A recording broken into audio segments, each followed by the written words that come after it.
In 1985, an artist working for American military intelligence sat down and painted a train. Not from a photograph. There were no photographs. Not from a blueprint. There were no blueprints.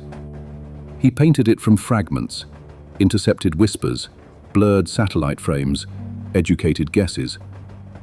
Because the thing he was painting, no American had ever seen.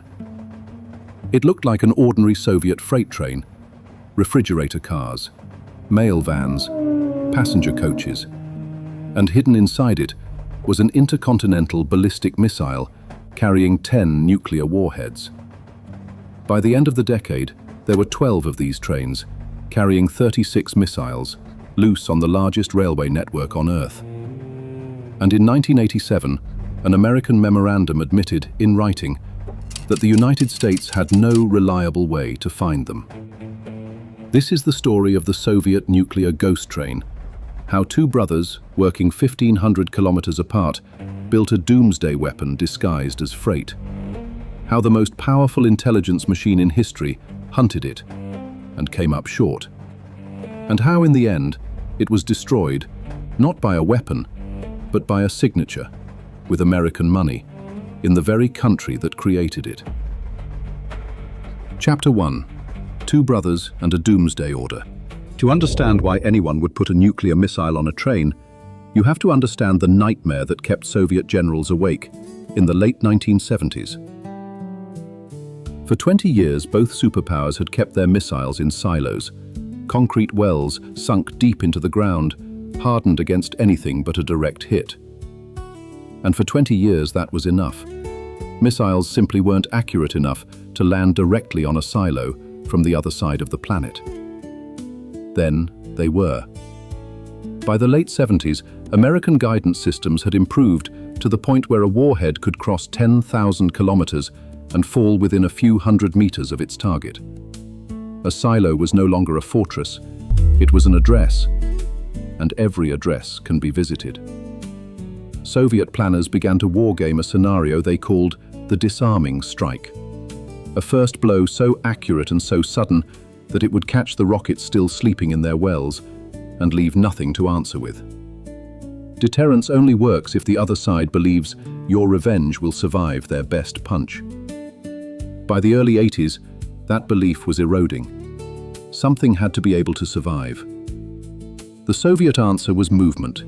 A missile that never sleeps in the same place twice cannot be targeted in advance. And the Soviet Union possessed one asset no other country on Earth could match. A railway network of well over 100,000 kilometers, stitched across 11 time zones, carrying tens of thousands of identical freight trains every single day. What better place to hide a needle than a haystack the size of a continent? The task went to the finest missile bureau in the Soviet Union, the Yuzhnoye Design Bureau, in the city of Dnipro. And here is the first twist of this story. Dnipro is not in Russia. It stands on the Dnipro River, in Ukraine. The bureau that built the heaviest missiles of the Cold War, including the giant the Americans called Satan, was Ukrainian. Hold on to that fact. It will come back at the end of this story, twice. The idea itself was older than the decree. The rail missile program had been quietly alive since 1969, and the Molodets was designed as one missile for 3 homes, a version for silos, a version for rails, and a version for heavy road launchers that never made it into the field. Of the 3, the train was the crown jewel, and the train was also, by an enormous margin, the hardest to build. The man in charge was Vladimir Utkin.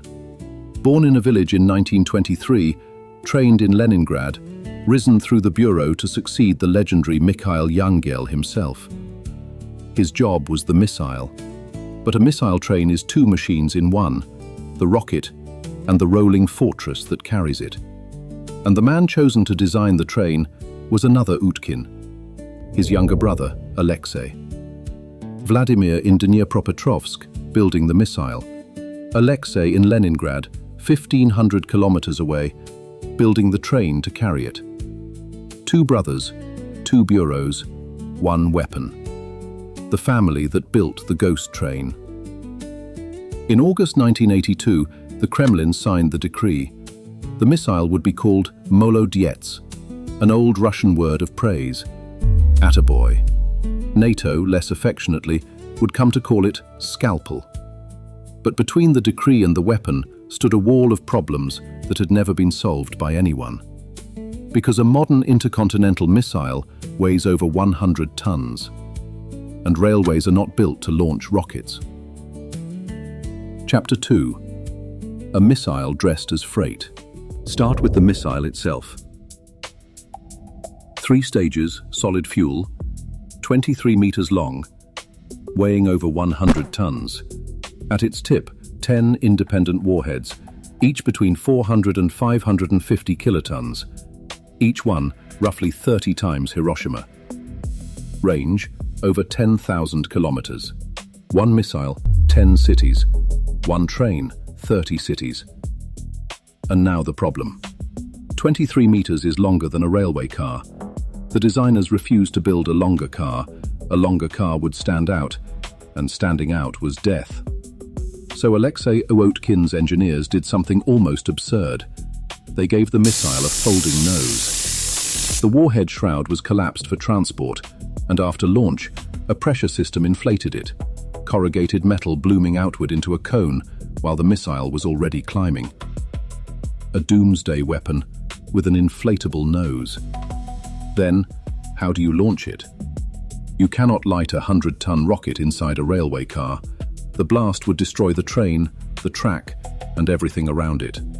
So the missile was thrown first, and lit second. The roof of the car splits open. The launch container rises to vertical. A charge of gas hurls the entire missile 20 to 30 meters straight up. And only there, in mid-air, tilted safely away from the train, does the first stage ignite. One more detail, almost comic in its practicality.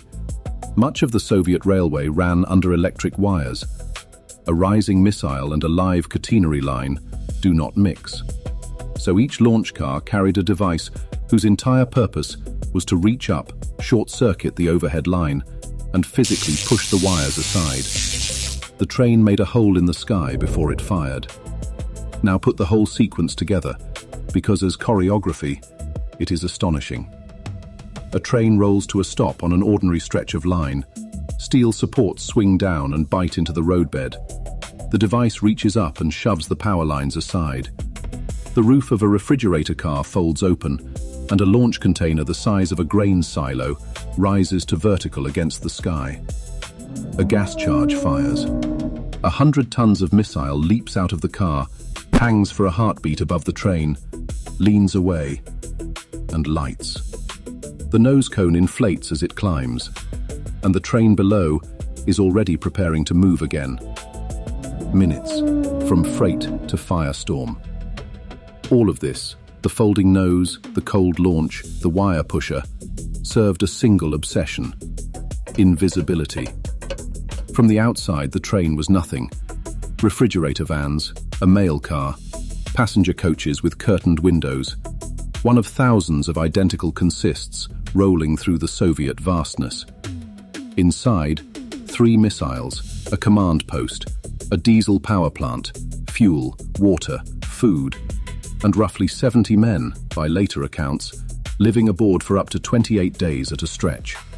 Even the locomotive drivers were officers, trained on civilian trains, so they would know every curve of their routes. The train could cover 1,000 kilometers in a day, 17 cars, 3 locomotives, and nothing to see. Almost nothing, because physics does not care about camouflage. Start with the weight. A launch car with its missile came to around 135 tons, so heavy that even 8 axles were not enough on their own. Alexei Ovotkin's engineers built special load-spreading couplings so that a launch car could quietly lean on the cars to either side of it, pushing part of its weight onto its neighbor's wheels. The train did not just carry the missile.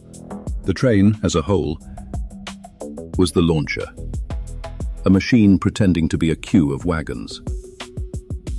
Even so, the giant bruised the country it rode on.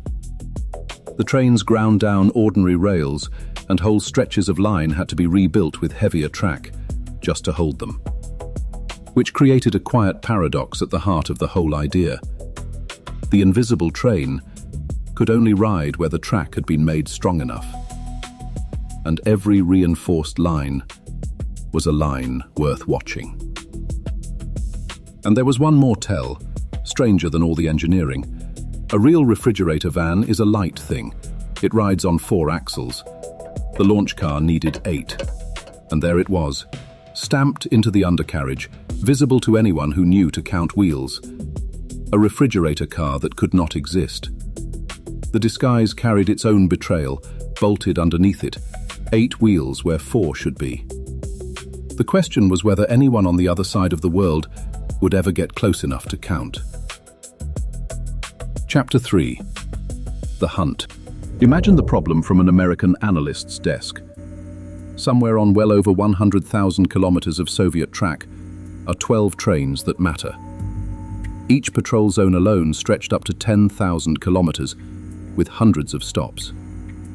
Your satellites are magnificent, but a satellite is a camera on a schedule. It photographs a place, then it is gone, and the train it photographed is 400 kilometers away before the film is even processed. You are not looking for a needle in a haystack. You are looking for one specific truck on an entire continent of moving trucks. The analysts had their clues. 8-axle refrigerator cars, 3 heavy diesel locomotives coupled together, a pattern no ordinary freight run used. But a clue you must be lucky enough to photograph is not a targeting solution. So the real hunt happened in a different spectrum. Not with cameras, with antennas. The missile trains had one unavoidable weakness. They had to talk. Coded radio traffic between the trains and their command centers. According to intelligence historians, it was these transmissions, intercepted and traced, that gave the Americans their best fixes on where the ghost trains lived. They could not see the train, but sometimes they could hear it. Hearing, though, is not the same as holding. And in November 1987, an internal American memorandum put the truth on paper. Words that deserve to be read exactly as written. No ability to effectively target Soviet mobile missiles. Nor are we likely to have such a capability in the near future. The most expensive intelligence apparatus in human history had just filed a confession. Washington did not keep its worry entirely secret either. Every year, the Pentagon published a glossy volume called Soviet Military Power. Part intelligence briefing, part warning to Congress, part theater. And that is where our painting comes in. The train no American had seen appeared there as an artist's rendering, described in print as fully mobile, and therefore, in the report's own words, highly survivable. The United States government publishing a picture of the thing it could not find to explain why it was frightened of it. And here is the detail that makes it sting. The Americans knew the idea worked because they were trying to do it themselves. In December 1986, President Reagan approved the Peacekeeper Rail Garrison, 50 American missiles on 25 trains, to be scattered across the United States rail network in a crisis. The mirror image of the Soviet ghost train, drawn up in Washington. It would never carry a single missile on patrol, but that is a later chapter of this story. Because in October 1987, at a quiet garrison near Kostromar, the first Soviet missile train went on combat duty. Chapter 4. Ghost in the Network. The trains had been proving themselves for years before that first alert. 32 test launches from the Plesetsk Cosmodrome between 1985 and 1987, and endurance runs that read like a geography lesson. 18 expeditions, more than 400,000 kilometers of track, from Saleh Khard near the Arctic Circle to the deserts of Central Asia, from Cherepovets in the west to Chita in the far east. The ghost train learned the whole country by heart. By the early 90s, the force was complete. 12 trains, 36 missiles, based in 3 garrisons, Kostroma on the Upper Volga, Bershet in the Urals near Perm, and Glatkaya, deep in Siberia near Krasnoyarsk. From those 3 points, they could dissolve into the network within hours. Picture the life aboard. Up to 28 days at a time, sealed inside cars dressed as freight. A dining car that pretended to be a mail van. Sleeping bunks behind curtained windows. A duty shift in the command car. 2 men at consoles, keys on chains around their necks. Outside, the country slid past. Stations, forests, level crossings. Full of people waiting for an ordinary train to pass, never once guessing what was waiting inside it. Now and then, the mask slipped in small human ways. Veterans of those lines recall conscripts standing guard over what the schedule insisted were refrigerator cars, because nothing says nothing to see here, like an armed soldier protecting frozen fish. And the engineers kept asking harder questions. The hardest one: what happens to a missile train when a nuclear weapon goes off nearby? Not a direct hit, nothing survives that, but a near miss, the shockwave. So in 1991, in a test the engineers called Stveg, shift, they found out. By the Russian account, they stacked roughly 100,000 anti-tank mines into a mountain of explosive equal to 1,000 tons of TNT, and detonated it less than half a kilometer from 2 launch cars. The blast shattered windows, threw doors off their mountings, rocked a 130-ton launch car on its 8 axles, and when the dust settled, the crews ran their launch sequence. It worked. One console needed a restart. The missiles did not care. It is one of the strangest images of the entire Cold War. A country already visibly dying, shops empty, republics leaving, the map itself coming apart. And in the forest near Plesetsk, its engineers set off a man-made 1,000-ton blast to prove their Doomsday train could ride out the apocalypse. 8 months later, there was no Soviet Union left to protect. That autumn, the 2 ghost trains died together, one of them before it had ever lived. In September, President Bush cancelled the Peacekeeper rail garrison. The American missile train, approved by Reagan, built as prototypes, never once deployed, gone with a signature. And in October, as Moscow and Washington traded gestures of de-escalation, the Kremlin answered in kind. The Soviet missile trains would stop patrolling. They would sit in their garrisons, visible, countable, parked. A ghost chained to its own siding. And the thing that finally killed it was already being drafted. Not a weapon, a document. Chapter 5. Death by signature. In January 1993, the presidents of Russia and the United States signed the Second Strategic Arms Reduction Treaty. Buried in its pages was a category of weapon marked for complete elimination. Land-based missiles with multiple warheads. The ghost train's entire reason for existing, 10 warheads riding on rails, was now, by definition, contraband. 36 missiles that survived every satellite pass, every intercept program, every targeting study, were sentenced by a fountain pen. But the deeper wound had already been dealt, and it came from geography. Remember where the missile was born? Dnipro, Ukraine. When the Soviet Union dissolved, the bureau that designed the Molodets, the factory that built it, and the only people who truly understood it, woke up in a foreign country. Russia owned 12 Doomsday trains it could no longer manufacture, resupply, or fully service. The weapon had outlived its own birthplace. And Ukraine had inherited its own share of the arsenal.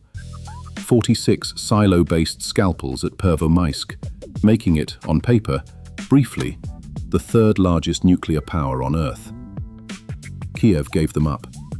And in 1997, under the American Nunn-Lugar program, the United States put up roughly $47 million to destroy the Ukrainian scalpels and their silos. Sit with that arrangement for a moment. American money, Ukrainian hands. Dismantling a Ukrainian-designed weapon built to annihilate America. The Cold War does not offer a stranger invoice. Between 1998 and 2001, 45 of the 46 silos were blown up, one by one. The 46th was preserved, a museum piece, where tourists now descend into the command post and rest a finger on a dead launch button. The missiles themselves went to Pavlograd, in the same Ukrainian industrial belt that had built them, and taking them apart proved harder than making them. A liquid-fueled rocket can be drained, a solid-fueled one cannot. The propellant is cast into the casing like concrete, and it has to be cut out, burned off, disposed of, ton by stubborn ton. Even in death, the Molodets refused to make things easy. Russia's trains took longer.